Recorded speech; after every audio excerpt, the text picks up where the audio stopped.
latest message daw po ni Pangulong Marcos ay ayaw niya ng impeachment ni VP Sara at inutusan ng gabinete na atupagin ang serbisyo.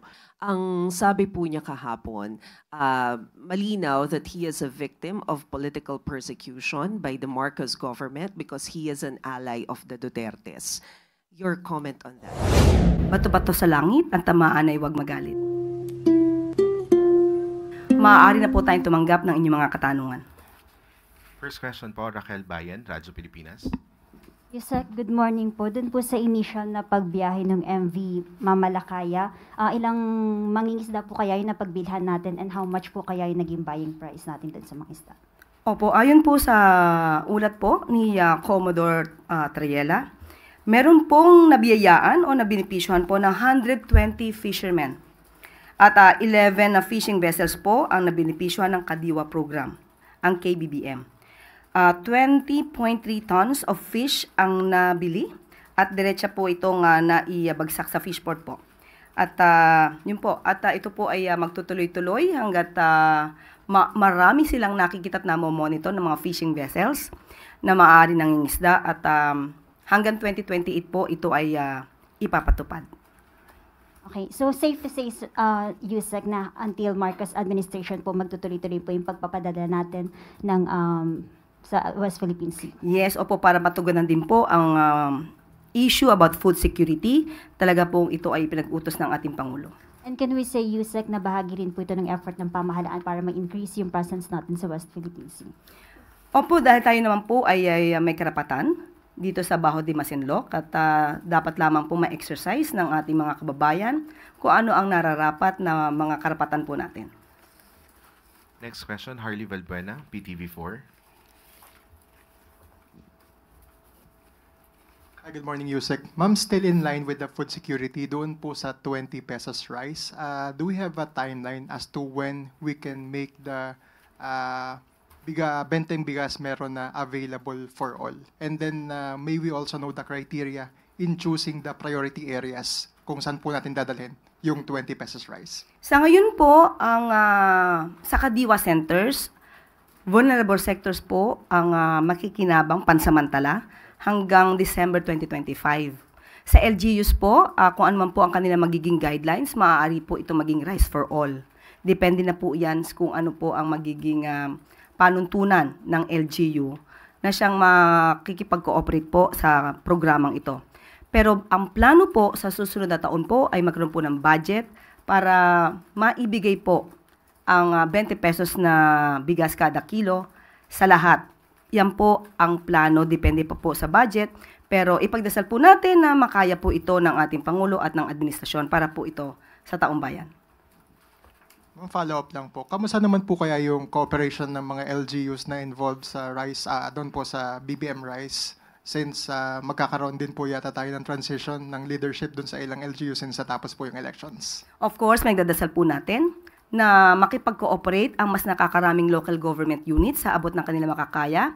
Pero pansamantala ay aalamin natin dahil nga may mga bagong pinuno na nahalal at titignan po natin kung hanggang saan sila pwedeng makipag-cooperate sa programang ito ng ating Pangulo.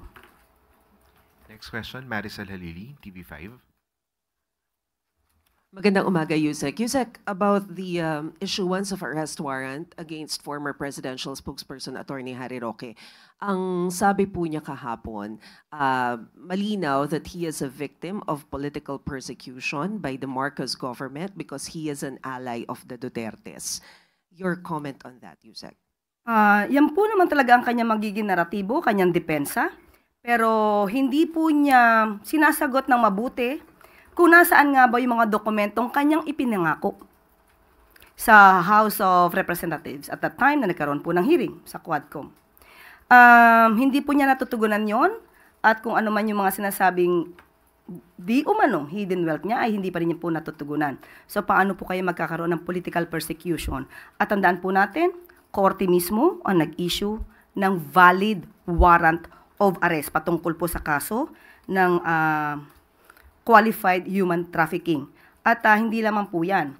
Meron po tayong nabalitaan na meron din pong pending case for alleged land grabbing sa Bataan. At ito po ay di umano'y nakapending sa Ombudsman since 2023. So siguro dapat din po natin malaman ang detalye dito at ang katotohanan tungkol sa akusasyon ng mga 77 farmers patungkol sa di umanong land grabbing na ginawa ni Atty. Harry Roque. Ma'am, ano po yung magiging action on the part of government? Is it possible to coordinate with the Interpol para mapabalik sa bansa si former presidential spokesperson? Sa ating pagkakatanda, yan din po ang sinabi ni Yusek Nikki T ng DOJ, maaari po sila makipag-cooperate at makipag-coordinate sa Interpol patungkol po dito. So abangan na lang po natin kung ano man po ang magiging aksyon ng pamahalaan sa pamamagitan po ng DOJ. Pero may sinasabi po kasi si Atty. Roque na sa ngayon, hindi daw pwedeng maipa-deport siya pabalik dito sa Pilipinas dahil ayon daw sa international law, meron pa kasi siyang petition for asylum. So, kumbaga, nakapending pa doon. Of course, meron pong ganyan na sinasabi patungkol sa karapatan na wag muna siyang dalhin sa bansa kung saan may kaso. Pero ito po ay kung may maipapakita pong harassment. Kung wala po siya mapapakitang harassment mula sa gobyerno at maipapatunayan na ang mga kasong ito ay legal na nasampa at may mga basihan para siya ay ma-issuehan ng warrant of arrest, hindi po tayo maniniwala na hindi siya maaaring dalhin sa Pilipinas. Follow-up question, Maris Umali, GMA7. So, ma'am, ibig sabihin, even, kasi yun po yung ini-insist niya when we were at The Hague before, ang sinasabi niya, it is part of the provision as an applicant for a political asylum seeker that hindi siya pwedeng galawin at all. Hindi siya pwedeng ipa-deport, hindi siya pwedeng arrestuhin. Kumbaga, he is untouchable as a political asylum seeker. So, ano ang magiging basehan kung sakasakali nung sinasabi po ni attorney na they will work hand in hand with the government in order to siguro serve the arrest? Siya po ang nagsampa ng kanyang petition for asylum. So dapat po para hindi po siya maaresto since may valid warrant of arrest na inisyu ang ating bansa, siya po ang dapat magpatunay na ang pagkuha sa kanya gamit man ang Interpol or kooperasyon sa Interpol, siya magpatunay ang pagdala dito sa Pilipinas ay because of mere harassment. So may condition po yun.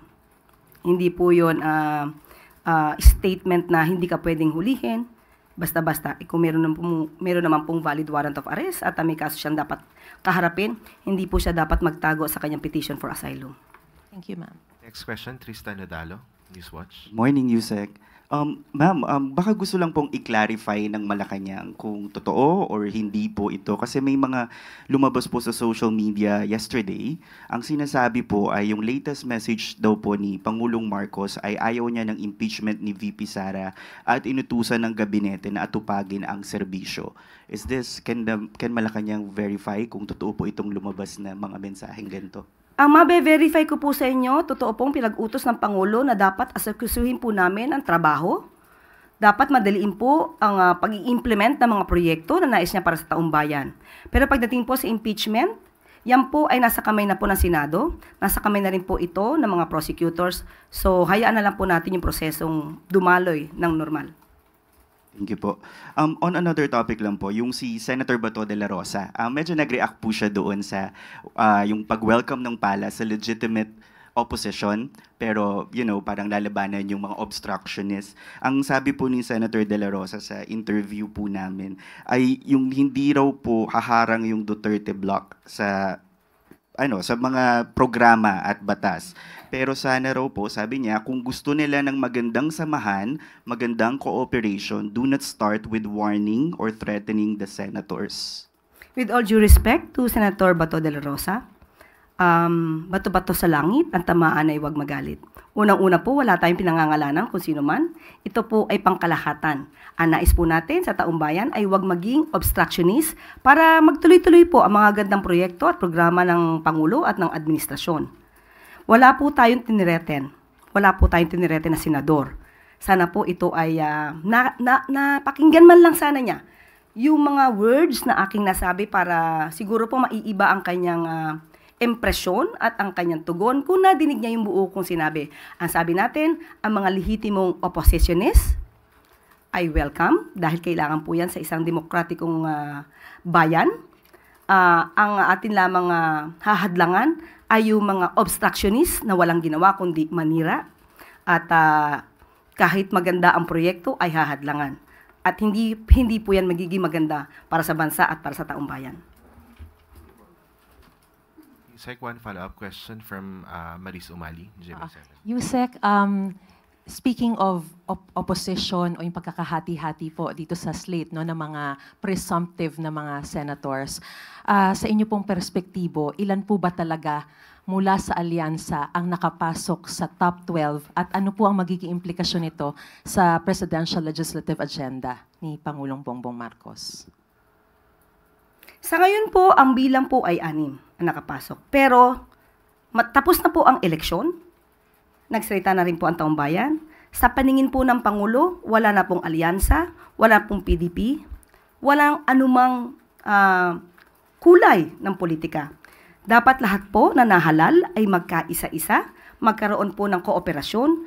Ito naman po ay para sa taong bayan. Huwag naman po na sana laging politika ang pinag-uusapan at hindi po tayo makakakilos at makakausad kung puro pamumulitika at pang-iintriga ang gagawin natin sa pamahalaan. At dahil ma'am, wala na pong mga linya o wala na pong alyansa, wala ng PDP and all, ano po ang implikasyon nito sa presidential legislative agenda? Of course, mas nanaisin po ng ating Pangulo na kung ano man po yung maganda niyang proyekto ay sang-ayunan ng mga mambabatas para po hindi tayo mahirapan sa pagkuha ng budget para po sa taong bayan. Hindi po hadlang din ang Pangulo kung ano man po ang kanilang mga suhestyon, kung ito man ay hindi naaayon sa programa ng Pangulo. Kung ito naman po ay may valid reason, ito naman po ay pakikinggan ng Pangulo. Pero sana po kung ano man po yung hiling ng Pangulo at ng administrasyon para sa taong bayan, huwag naman po sana nilang hadlangan dahil lamang sa politika.